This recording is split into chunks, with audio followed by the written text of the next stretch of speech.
I know I've got a lot of content out today, but I want to get at least one more video out touching on the games in the NBA and some pretty big news. And I'm not sure the full detail of some of the news, but we did have a pretty good slate of NBA games. You heard my show budget post-game show, and boy, we upset the 76ers without Damian Lillard, without CJ McCollum, without Yusuf Nurkic, without anybody. We beat the 76ers with Joel Embiid putting up 37. We beat them 121-105. If you want a full breakdown for that game, I'm not going to talk about it again because I already spent about 10 minutes, 20 minutes.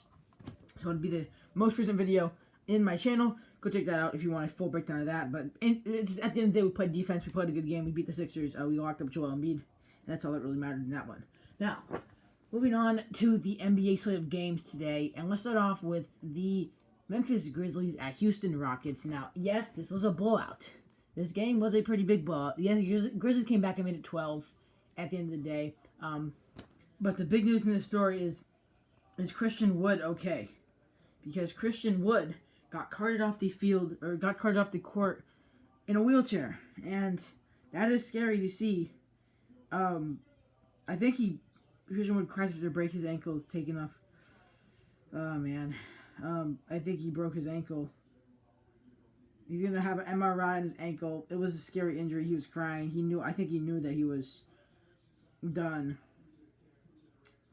Yeah, that sucks to see him because this guy's playing like an all-star. I think I was going to put him on my reserves list. And I think he still could be voted as an all-star and then replaced for an injury player. And that just sucks to see, man. He's thriving. He's the prototype for a big man, a stretch guy who can shoot the three ball a little bit, who can fast, finish at the rim, defensive player. It's sad to see him go down like that. It was in like that third quarter, I think it was. He had 17 points in 20 minutes. Pretty good game still. 7 rebounds. Shot the ball great. And that's just really sad to see Christian Wood get injured like that, the way he did. He tried to get up and shoot the free throws just like Clay, Jeremy Lamb all did after they got injured. I love when people do that. They're tough enough to go up and get the free throws, but they told him, nah, man, you got to go. And put him in the wheelchair. And I think he knew that he was out for a long period of time. And the fact of the matter is this Rockets team is thriving. Yeah, they had a tough loss last night, but they're right there in the Western Conference. I think they're 10-10. Is it 11-10 now to beating this Memphis Grizzlies team? Yeah, they're 12-10 now, and the Memphis Grizzlies are now 9-8. They're now ahead of Memphis, and yeah, Memphis is still a good team, and so is this Houston team. But without Christian Wood, I'm not sure how much this team can really go places. Yeah, of course you have John Wall putting up 22. You had no Oladipo tonight. You still got this big win, so that's pretty good to see. 22-8 from John Wall. He had an inefficient night, but still a good game. Eric Gordon has been great all year. 20 more points tonight, and then Jayshawn Tate, the rookie, stepping up. Undrafted rookie, seven rebounds, 2 blocks, and then 19 points to go along with it. And then on the bench, all right, of course, Tucker struggles continue. He's been awful all year. And on the bench, Daniel House, Sterling Brown, DeMarcus Cousins are all going to step up. If Wood's out, DeMarcus Cousins will probably move into that starting role. Tucker at the power forward, I'd assume, would be what they're going to run with. And Cousins only had 5 tonight, didn't get many shots up, and Daniel House with 13. They'll both have to be big-time pieces in this Houston Rockets team without Christian Wood. It's sad to see him, man. Ja struggles again a little bit, 15-4. It was Desmond Bane on the bench who had a great night, 16 points, with Tyus Jones 13, Brandon Clark 13, David Tone with 9 and 10, big game there. And then everyone else contributed, like 8 for De'Anthony Melton, Gordy Jang had 8, 7 for John Kokar, Anderson had 3. So that's just a tough loss. Now, the Rockets are better than you, I will say, but the main news here is Christian Wood going down. It could be a long injury, especially if it's a broken ankle or like he ruptured his ankle or something like that. It could be bad, and it's tough to see as an NBA fan. You don't want to see guys like that, especially young guys in the middle of their breakout seasons, going down with injuries like that when they're going to be all-stars, maybe averaging 22 points a game and 10 rebounds, playing the best basketball of his entire career. It's sad to see. And then another thing to talk about is this Warriors-Mavs game. What the heck is wrong with the Dallas Mavericks? Here's my opinion on the Dallas Mavericks. The way they play basketball is they have Luka, they have Kristaps, right? And other than that, they have ISO ball. It's kind of like what the Rockets do with James Harden for those last 5-7 years. And they give Luka the ball, he brings the ball up the court, and they have him be either kick it to the corner and hope the guy hits a 3, or he gets an ISO. And I don't think that style of basketball can win a championship. Now, can it make the playoffs? Yeah, for sure. Rockets made the playoffs 7 years. Will this Luka team make the playoffs? Hopefully, but it looks like they're struggling a lot. And KP finally had a coming out game, 25 points in 25 minutes, still on minutes restriction, 2 blocks, 5 rebounds, and 3 assists. And of course, Luka does his thing, 27, 6, and 6. Just, if people like Hardaway Brunson aren't hitting their shots, which tonight they both were. 19 for Hardaway, 18 for Brunson. But Josh Richardson, if he's not hitting his shots tonight, like he wasn't, only had 6 points. Dorian Finney-Smith, only 5 points, not hitting his shots. Maxi Kleber only shot the ball twice with 2 points. Trey Burke with 4 points. I mean, it's just, if people aren't hitting their shots, this team isn't going to go far. And they might not even make the playoffs. And I just don't think that style of play can win a championship. That's just my opinion. I've said that for a while. I said that in our NBA Power Rankings on NW Sportscast. And then for the Warriors, man, this was a Kelly Oubre show. 40 points, 8 rebounds, and a block of steal. The hustle was out there. He hit the 3 ball. Oubre came out today looking like Phoenix Suns vintage Kelly Oubre. And then, of course, Curry Wiggins doing their thing. Wiggins locking up on defense along with 18 points. And Curry's up there with 28 and 6, putting up the stat sheet. And then Juan Toscano Anderson with 14. And Draymond Green with 11 and 15. And on the bench, they only had 9 guys. Damian Lee, 11. Michael Porter, 12. Kent Bazemore 5, and 2 of Brad Wanamaker. And the fact of the matter is, this Mavs team cannot beat a Warriors team with no big man. So their tallest player was Andrew Wiggins at 6'7". Luka Doncic would have been the tallest player on this Warriors team tonight, which is absolutely sad that you have Maxi Kleber, you have Kristaps Porzingis, you have Dwight Powell, you have Josh Green's even taller than them all, you have Boban who could have just given the ball in the paint, but you couldn't stop them. They're tiny. This Warriors team was small. Their center was Draymond, which is not bad, but their power forward was Andrew Wiggins.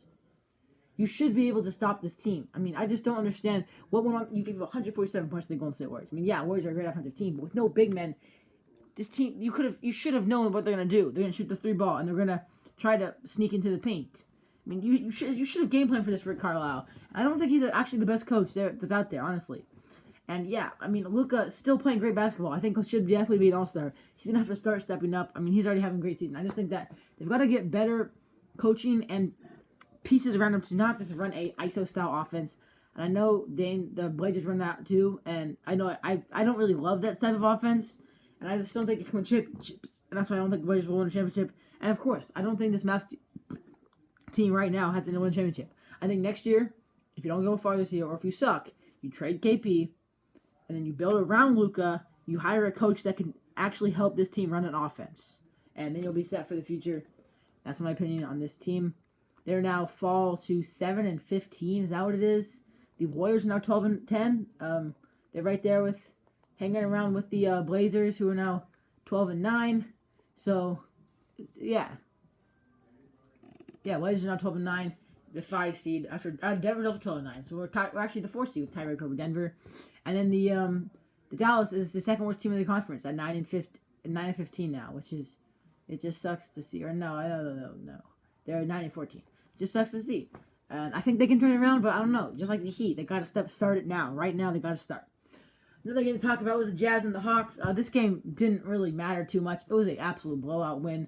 They won by, I ended up only winning by 21, but they were up by, how much was it? They were up by 27 at one point. D. Mitchell, 18 points, 5 assists, 2 steals, 3 rebounds. He missed the wide open dunk, man. He'll be on Shaq and the Fool tomorrow or today if it came out. Literally, he had a fast break, and he just went out for the 2-handed hammer, and he absolutely missed, man. That was just funny to watch. Utah is the best opportunity team in the league. Now, tonight, they didn't shoot the ball super great, and this was more of a defensive battle. At least at halftime, it was. At halftime, this game was 45-37. Yeah, that's a low-scoring half. They turned up in the second half, though, and then the Hawks just got outplayed. Jazz are a much better team. They're now the number 1 seed in the West. Actually, I think the Lakers might have took it from them 17-6, and the Jazz are now 17-5. Okay, no, never mind. Jazz are still the best team in the West. Hawks now fall to 11-11, I think it is. They're still a good basketball team contending for a playoff spot. No, 10-12, I guess. Trae Young didn't play tonight. Neither did DeAndre Hunter. So I can't really fault you for a tough loss here to Utah. You didn't have much offense, which makes sense without 2 of your best players. John Collins and Herter both stepped up. 17 for Collins, 16 for Herter, 12 for Cam Reddish in the starting lineup. Rondo did not score at all. Capella had 6 and 17. Just did not score the ball, but he got the rebounds. And then Tony Snell had a couple of threes on the bench with 12 points, as well as Brandon Gowan, Solomon Hill, Neil Gallinari, who struggles a lot recently, especially Nathan Knight, Bruno Fernando, Skylar Mays, all getting in points on the bench.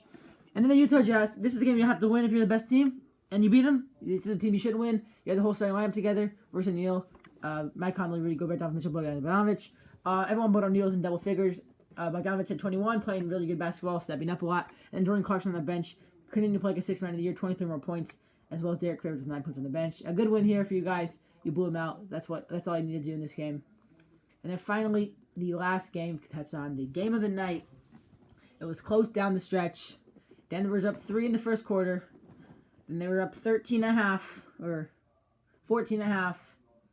And then the Lakers stormed back and went up by 4. Or wait. Yeah, they were up by 4 in the third. And then the Lakers outscored them in the fourth as well. And they just came out storming. Actually, I thought up by 6. And it was in those last 5 minutes of the game, the Lakers played like the best team in basketball. The Lakers are the best team in basketball in my opinion. I number 2 in my power rankings. I'm regretting that now. Clippers are not better than the Lakers. They were in a close deadlock battle. Jokic, this is a game that Jokic struggled a lot. Jokic needed to step up a lot in this situation. He had only 13 points, 6 assists, 10 rebounds. Still a double-double. Couldn't use a streak of every game. And then Jamal had to step up a little bit more. He had 20 points. But just not much offense all around for this Nuggets team. I mean, they were held to 93 points in a pretty defensive battle. 14 for JaMychal Green. Outscored Jokic in the starting lineup. Will Barton with 9, 6 for Paul Millsap. You had no Gary Harris tonight, which isn't that big of a deal. Michael Porter with 8. He struggled shooting the ball. Monte Morris on the bench got you 16. He was second leading scorer. And then at the end of the game, you played all your bench guys. And that doesn't really matter because you couldn't get done in the starting lineup. You only ran 7-man deep. And I guess Isaiah Hartenstein playing 10 minutes. You basically ran 7/8 men deep.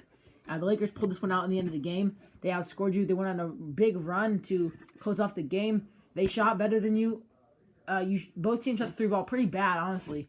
And then the Nuggets' free throws is a big issue. They missed 8 free throws this game, which would make punching the game a lot different. So the Nuggets were up by 5, and then the Lakers went on a big run, and they were up 15. Nuggets took to 10 after a big three from Jamal Murray. And then the Lakers just stormed out. They went up 15. Nuggets held time out with about 2 minutes left, playing their backups, and they ended up losing this game by 21 just because the backups got outscored by the Lakers backups. But Lakers are the best team in basketball. This shows me this. Are the Nuggets a bad team? No, they're 12-9. They're still on a rampage right now. Jokic is still an MVP candidate. I know he might have struggled a little bit more from the field tonight, but he still had a fine game. He's still definitely an MVP candidate. But LeBron just does LeBron things. 27, 10, 10, and a block and a steal. Showing us why he's an MVP candidate. You cannot forget about his name. And then AD, a pretty good game. Okay. That's my brother's Zoom. Whoops. 13 and 9, and then 10 for KCP, 2 for Gasol, and 21 for Dennis Schroeder. And on the bench, THC with 17, Montrezl Harrell with 13, Kuzma with 11. Caruso did not score, did not make a bucket, but he played some defense. That's all that matters. You came out, you get the win over a good Nuggets team, and you're the best team in basketball. That's all it really shows to me. The Lakers are the best team in the NBA. Thank you guys for watching.